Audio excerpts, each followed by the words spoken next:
तो नमस्कार दोस्तों। तो 10 मई को एक और एसएमई आईपीओ ओपन हो चुका है प्रीमियर रोड लाइंस लिमिटेड का। तो देखेंगे हम कंपनी के काम के बारे में, उसके बाद देखेंगे आईपीओ डिटेल, कंपनी के फाइनेंशियल कैसे हैं, ग्रे मार्केट में डिमांड कैसी चल रही है, और अंत में बताएंगे अपना व्यू कि इस एसएमई आईपीओ में अप्लाई करना है जिसको अवॉइड करना। तो सबसे पहले देख ले रहे हम कंपनी के काम के बारे में। तो कंपनी की स्थापना 2008 में हुई थी और कंपनी लॉजिस्टिक सोल्यूशन कंपनियों को ऑफर करती है।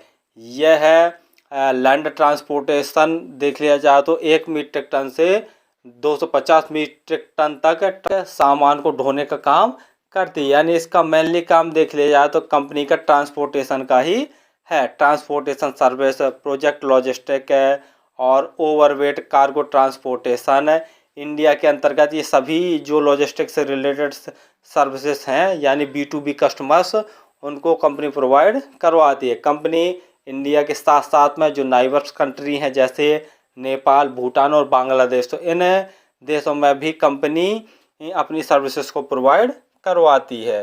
कंपनी के सेक्टर वाइज कस्टमर देख लिया जाए तो infrastructure, energy, electricity, oil and gases, mechanical engineering, construction, renewable energy और भी बहुत सारी कंपनीज हैं जो कि कंपनी के कस्टमर हैं। कंपनी के नामी कस्टमर देख लिया जाए तो KEC international limited, Thyssenkrupp industrial solution private limited, Tata project limited और GR जैसे नाम शामिल हैं। और साथ साथ में infra product limited, Tata power solar system limited, starlight power transmission limited और भी बहुत सारी कंपनियां हैं जो कि कंपनी के क्लाइंट्स हैं। कंपनी थर्ड पार्टी के माध्यम से भी ट्रांसपोर्टेशन का काम करती है और कंपनी का जो हेडक्वार्टर है वह दिल्ली में स्थित है तथा ऑल इंडिया में इसने 28 ब्रांचेस मैन सिटियों में खोल रखी हैं। अहमदाबाद, बेंगलुरु, चेन्नई, गुवाहाटी, हैदराबाद, कोलकाता, मुंबई, नासिक, पुणे और भी बहुत सारे नाम है। तो दिसंबर 2023 तक कंपनी में 204 परमानेंट एम्प्लॉय काम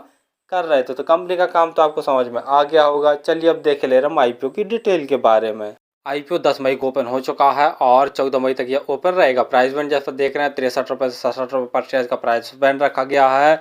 तो हमें हाइयर प्राइस बैंड पर ही अप्लाई करना है, अर्थात 67 रुपये प्राइस बैंड भरकर हम अप्लाई करेंगे। लॉट साइज 2000 शेयरों का रखा गया है और टोटल यूज साइज 4.36 करोड़ का रखा गया, जिसके तहत पूरे प्रोसेस अर्थात नेक्सस जारी कर रही है। अलॉटमेंट 15 मई को आपको पता चल जाएगा। यदि आपका आई प्लॉट नहीं होता है तो 16 मई तक आपके पैसे रिफंड वापस आपके अकाउंट में आ जाएंगे। लिस्टिंग डेट 17 मई रखी गई है। रिजर्वेशन में देख ले रहे हैं तो QIB के लिए 50% का रिजर्वेशन, रिटेल भाइयों के लिए 35% का और जो HNI कैटेगरी में अप्लाई करना चाहते हैं उनके लिए 15% का रिजर्वेशन रखा गया है। रिटेल कैटेगरी में यदि आप एक लॉट अप्लाई करते हैं तो आपको 1,34,000 रुपये खर्च करने पड़ेंगे और रिटेल कैटेगरी में मैक्सिमम एक ही लॉट अप्लाई कर सकते हैं। यदि HNI कैटेगरी में अप्लाई करना चाहते हैं तो कम से कम 2 लॉटों के अप्लाई करना पड़ेगा, जिसके लिए आपको 2,68,000 रुपये खर्च करने पड़ेंगे। आईपीओ आने के पहले जिनकी प्रोमोटर होल्डिंग थी वो 100% थी। आईपीओ आने के बाद इनकी प्रोमोटर होल्डिंग 73.65% जैसी बचेगी।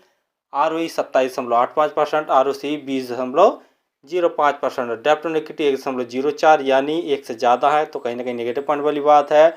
और PE 15.7 है। PE वाइज देख लिया जाए तो थोड़ी सी महंगी वैल्यूएशन पर अपने आईपीओ को लेके आए हैं। फाइनेंशियल देख रहे हैं, लेकिन फाइनेंशियल देखने से पहले आप हमारे चैनल को सब्सक्राइब कर लें ताकि आपको समय समय पर शेयर मार्केट संबंधी जानकारी, आईपीओ संबंधी जानकारी और एसएमई आईपीओ संबंधी जानकारी मिलती रहे। तो जैसा देख रहे हैं ऑल अमाउंट से सभी लाख में दिए हुए हैं। कंपनी के एसेट साल साल बढ़ रहे हैं और रेवेन्यू देखते हैं तो मार्च 2021 में कंपनी का रेवेन्यू 9,415 लाख का था, जो कि बढ़कर मार्च 2022 में 13,868 लाख का हो गया। मार्च 2023 में कंपनी का रेवेन्यू 19,205 लाख का और जनवरी 2024 तक देख ले रहे हैं तो कंपनी ने 17,420 लाख का टोटल रेवेन्यू जनरेट कर लिया। रेवेन्यू में साल काफ़ी अच्छी ग्रोथ देखने को मिल रही है। प्रॉफिट आफ्टर टैक्स मार्च 2021 में कंपनी ने 155 लाख का नेट प्रॉफिट जनरेट किया था।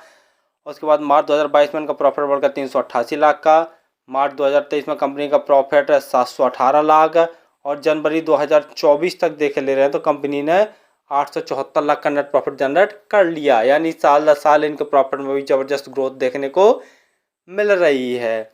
नेटवर्थ भी कंपनी की साल साल बढ़ रही है। रिजर्व कंपनी का मार्च 2021 में 1,442 लाख का था, जो कि बढ़कर रिजर्व कंपनी का 1,893 लाख का हो गया जनवरी 2024 में। और अभी मार्च 2021 में कंपनी के ऊपर जो बोरिंग थी 2,379 लाख की थी, जो कि बढ़कर जनवरी 2024 में 3,707 लाख की टोटल बोरिंग हो गई है। तो यहाँ पर थोड़ा सा नेगेटिव पॉइंट वाली बात ये है कि कंपनी के पास रिजर्व बहुत कम है और बोरिंग देखते हैं तो बहुत ज़्यादा है। जीएमपी ग्रे मार्केट प्रीमियम देखे ले रहे हैं तो 11% की ग्रे मार्केट डिमांड निकल के आ रही है और 2000 शेयरों का एक लॉट है। तो 11 गुणा 2000 करके देखते हैं तो लगभग 22,000 जैसा प्रॉफिट एक लॉट में निकल कर आ रहा है। परसेंट वाइज देखा जाए तो लगभग 16-17% जैसा प्रॉफिट निकल कर आ रहा है। फाइनली हम देखा कि कंपनी का मेनली काम लॉजिस्टिक सॉल्यूशन कंपनियों को ऑफर करना है और कंपनी के बहुत सारे नामी क्लाइंट्स भी हैं, जैसा हम बता ही चुके हैं कि Tata project limited, GR infrastructure, Tata power solar system और भी बहुत सारे नामी क्लाइंट्स हैं। तो कंपनी का काम तो ठीक ठाक है और सदाबहार वाला। दूसरा देखे ले रहे हैं कंपनी का फाइनेंशियल, तो फाइनेंशियल तो बहुत दमदार है। साल साल इनके रेवेन्यू में ग्रोथ देखने को मिल रहा, प्रॉफिट आफ्टर टैक्स में भी काफ़ी अच्छा उछाल देखने को मिल रहा है। लेकिन नेगेटिव पॉइंट वाली बात यहाँ पर है कि कंपनी की धीरे धीरे बोरिंग भी बढ़ रही है, बोरिंग नहीं चुका पा रही है कंपनी की और बोरिंग थोड़ा सा ज़्यादा। तो ये बहुत थोड़ा सा नेगेटिव पॉइंट वाली बात है। पी वाई भी थोड़ी सी महंगी वैल्यूएशन पर ये अपने आईपीओ को लेके आए हैं, तो जिसके कारण ग्रे मार्केट में डिमांड काफ़ी कम चल रही है। लगभग 16-17% जैसा प्रॉफिट निकल कर आ रहा है। तो फिलहाल तो मैं इस एसएमई आईपीओ में अप्लाई नहीं करूँगा। 10 मई को और भी बहुत सारे अच्छे आईपीओ ओपन हो रहे हैं, तो आप चाहें तो उनमें अप्लाई कर सकते हैं। जैसे एबीएस मरीन सर्विसेज, तो इसका भी हमने रिव्यू का वीडियो बनाकर डाल दिया। यदि अभी तक आपने हमारा नहीं देखा तो आप हमारे चैनल पर जाकर देख सकते हो। दूसरा हमारा एजटेक फूड्स लिमिटेड का, तो इसका भी हमने रिव्यू का वीडियो बनाकर डाल दिया। यदि अभी तक आपने नहीं देखा तो हमारे चैनल पर जाकर देख सकते हो। फिर भी किसी आईपीओ या एसएमई आईपीओ में अप्लाई करें तो स्वयं का एनालिसिस करके स्वयं के रिस्क पर ही किया करें। धन्यवाद।